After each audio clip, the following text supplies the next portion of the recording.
Hello and welcome back to On Point HQ, and this is my video about my late war German Kampfgruppe, or just a late war German project, but I've grouped it all up into a Kampfgruppe just to give it a bit of background. Now, this is something I've been working on for over a year, in between bits and pieces of other projects, and if you've watched previous videos on the channel before, you'll have seen these parts of them anyway in different videos as I go through different painting updates.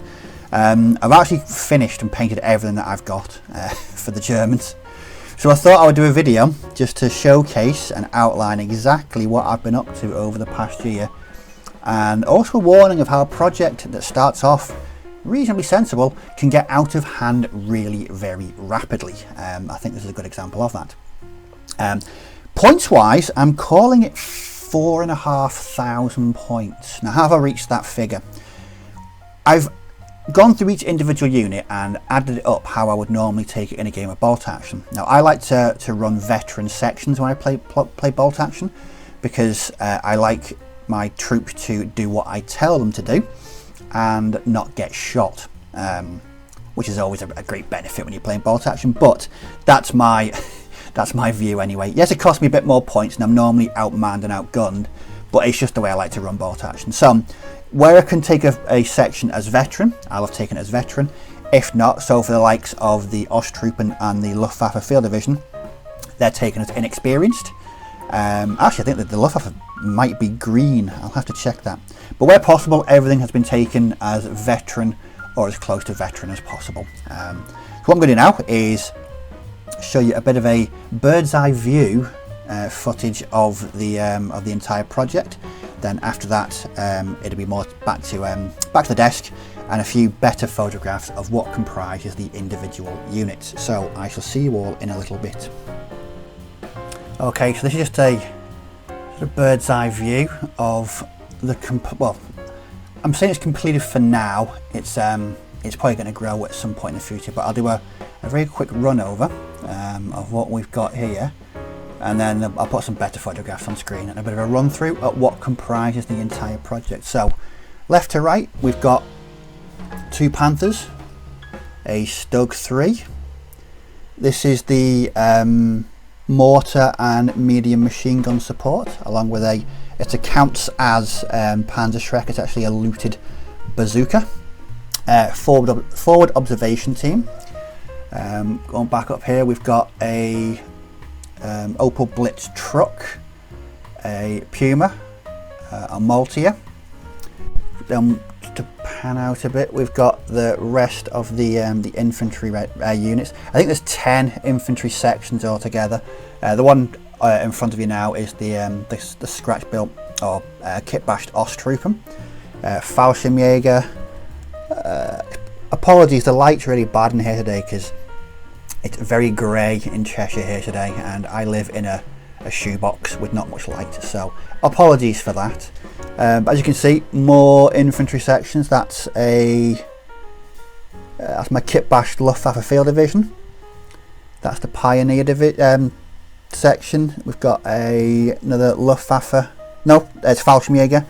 Kit bashed Volkssturm. Kubelwagen, my lovely Pak 40. The kit bashed anti-aircraft gun, another Fallschirmjager section. Flamethrower, sniper,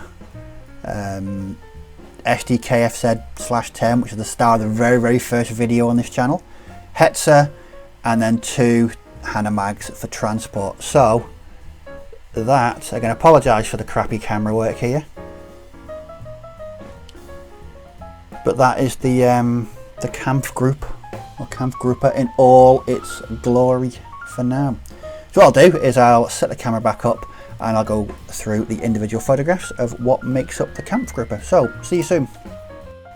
Hello and welcome back to the desk. So I thought the easiest way to do this would be to run down as if we're going through the Armies of Germany book and just pick out exactly what units I've got and have been completed. So first of all, so on the screen now will be the HQ. So this comprises of a first lieutenant, I've added a major, and I've also included the medic here as well.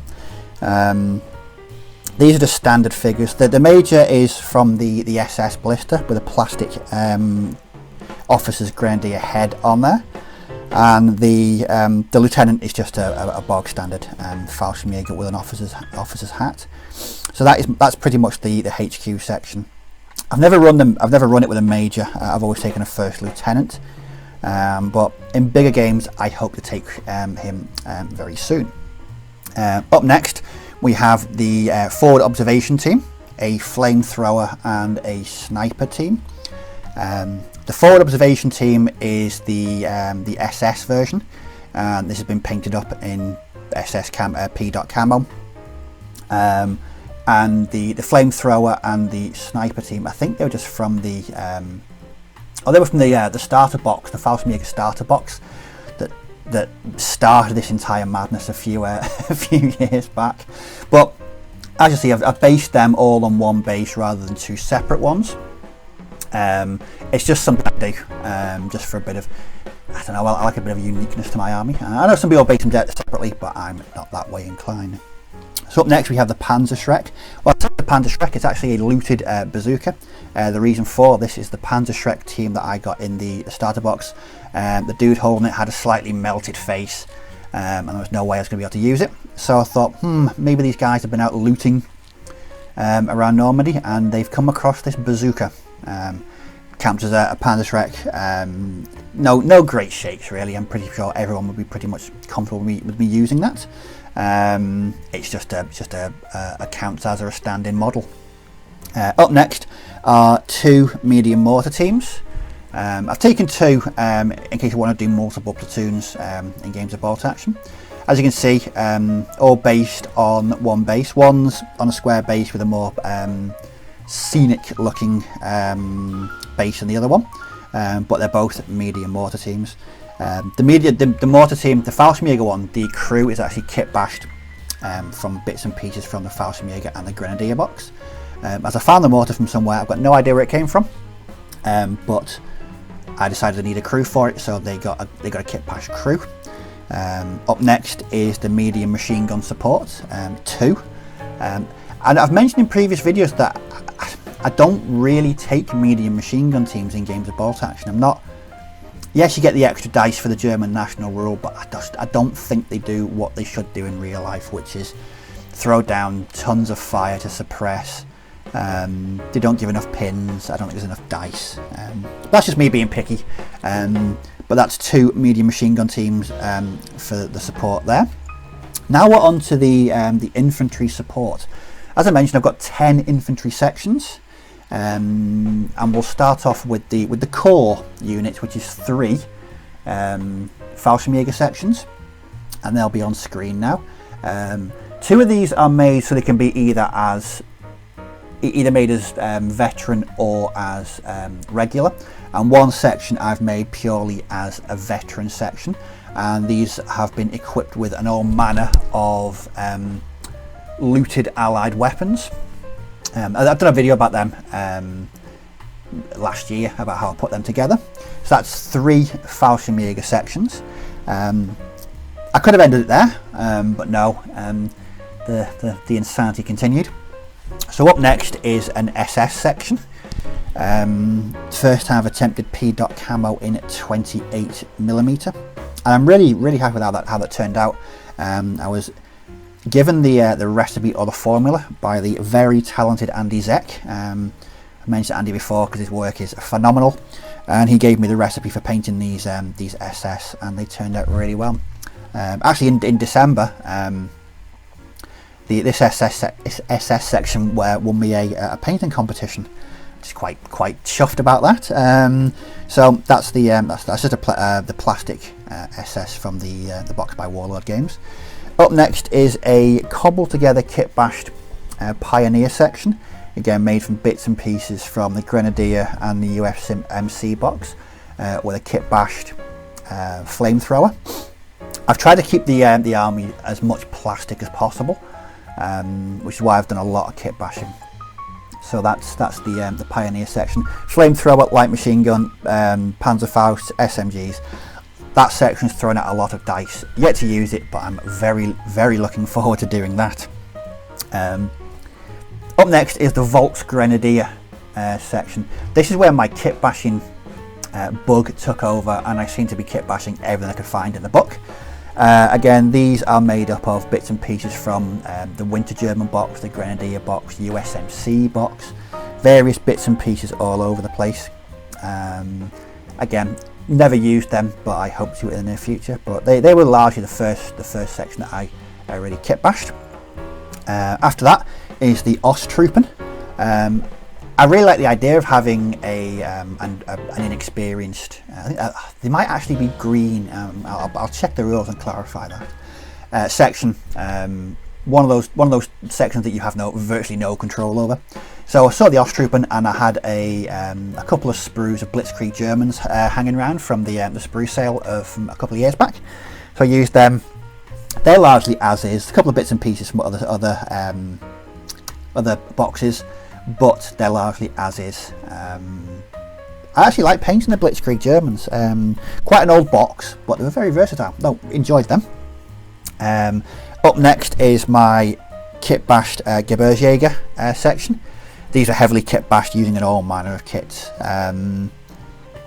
Again, I like the metal kit that War of the done, but I wanted to keep everything plastic, and I wanted the challenge of seeing if I could put together my own Fallschirmjager section, just using bits and pieces from my bits boxes. Up next is the Luftwaffe Field Division section. Again, bits and pieces from all over the place. Grenadier bodies and Blitzkrieg bodies, with a smattering of weapons from all over the place. Again, I think these are run as either inexperienced or green, but I'll certainly check the rules for those. Yeah, they were slightly different because they've got the blue uniform on. Probably not strictly historically accurate for this time of the war. These guys are set in 44, 45, but I wanted something to make them stand out and look like as if they were Luftwaffe, so I've given the blue, and I've used Zeltbahn where I could find the appropriate figures. Next up is the Volkssturm. Again, done a video about these. Again, I think these are run as inexperienced or green, but this is for later on in the war, 1945, when we're getting towards Berlin. And these are just, old men, young boys, kitted out with rifles and Panzerfausts and sent out to take on the Red Army. So yeah, they were really fun to put together. I used the greatcoats from the Winter Germans as a base for them, and just painted them up in largely civilian colours because they are civilians. And I've tried to avoid using helmets and a lot of military equipment to make it look as if they just brought their own along for the battle. After that is my last section, which is the Brandenburgers. I saw this entry in the I think it's the main German book, but I was also reading a book about the Brandenburgers at the same time, and I was fascinated by the background and the history and the missions they carried out. So yeah, definitely had to include one of those in the project as well. And again, these have been kit bashed from 4 or 5 different kits. And they were really fun to put together. I like the rules. I think they do a lot of disruption on the battlefield during games of bolt action, which befits their special forces sort of sabotage nature. So that's it for all the infantry sections. There's 10 altogether. Up next is my Pack 40. You've probably have seen this I've done a video about this in the past, and I've shown it in a video about basing as well. This is the standard Pack 40, but with a kit bash crew using Fallschirmjager, SS and Grenadier bodies. Up next is this is the kit bashed anti-aircraft gun that I put together using the leftover bits and pieces from the Hetzer kit. This is a great idea by Carl at Tabletop Wolf. I'll put a link to his video on how to do this in the description of this video. If you've got the pieces left over, I'd highly recommend doing it. It's really easy to put together, and it's really it looks the part. So yeah, cheers Carl for that. That was a great idea, buddy. Yeah, great stuff. Up next is the Kubowagen. As you'll notice, it's pretty bare. There's not a lot of additions to it. It's because it was pretty poorly cast. So I just built it as is and popped in an SMG in the passenger's door, just for a bit of personality. But no, that's just a bog standard Kubowagen. Next up is the SD KFZ 251/10. I've used this as a command vehicle in games of bolt action before, and it was the subject of the very first proper video I ever did on this channel, which was an unboxing.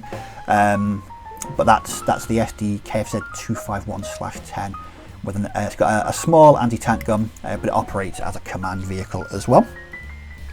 Up next is the Hetzer. I did a couple of videos about this, one the build and one painting. The build, yes, I still have nightmares about that build. It was entertaining, if you can call it entertaining. It was a nightmare. If you want to see me lose my rag several times, check out the Hetzer video on the channel. Lovely kit, just a pain in the arse to put together.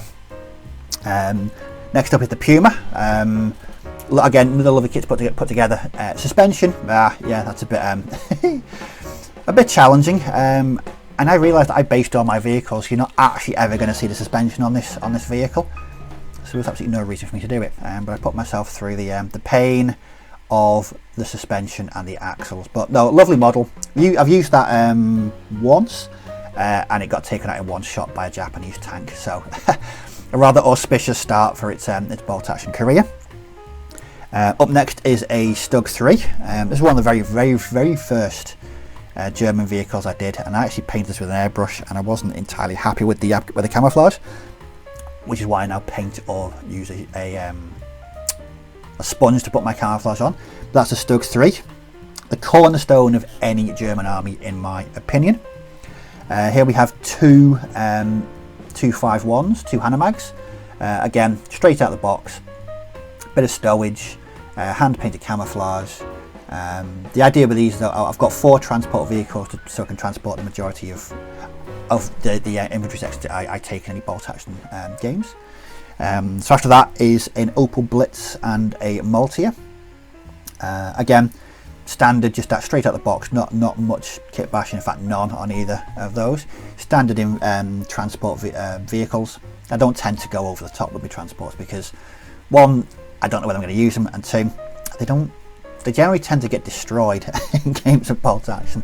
So that's the 4 transports for the project altogether. And last but not least are these 2 Panthers. I've actually got another Panther kit knocking around.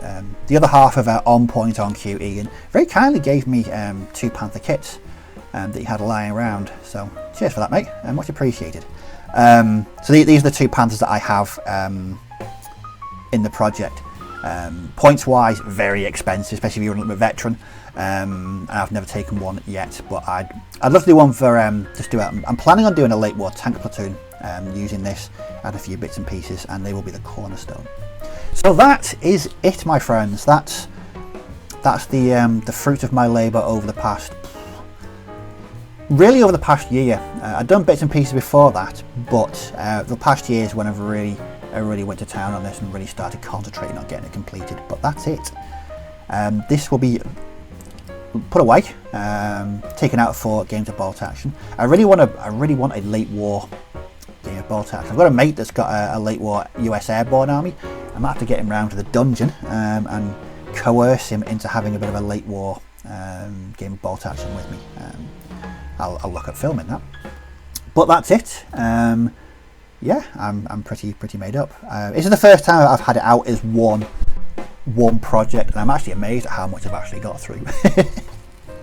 But I've rabbited on for a bit too long now, so I hope you enjoyed that. I really enjoyed putting this together. The German selection from Warlord Games is brilliant, and I hope to see this rolled out into a battle report in the very near future. But I appreciate it was a long video. Thanks for sticking to the end if you have. But I hope you found it interesting. And thanks for watching. Take care. May your dice roll well, and I'll catch you all in the next video. Bye bye for now.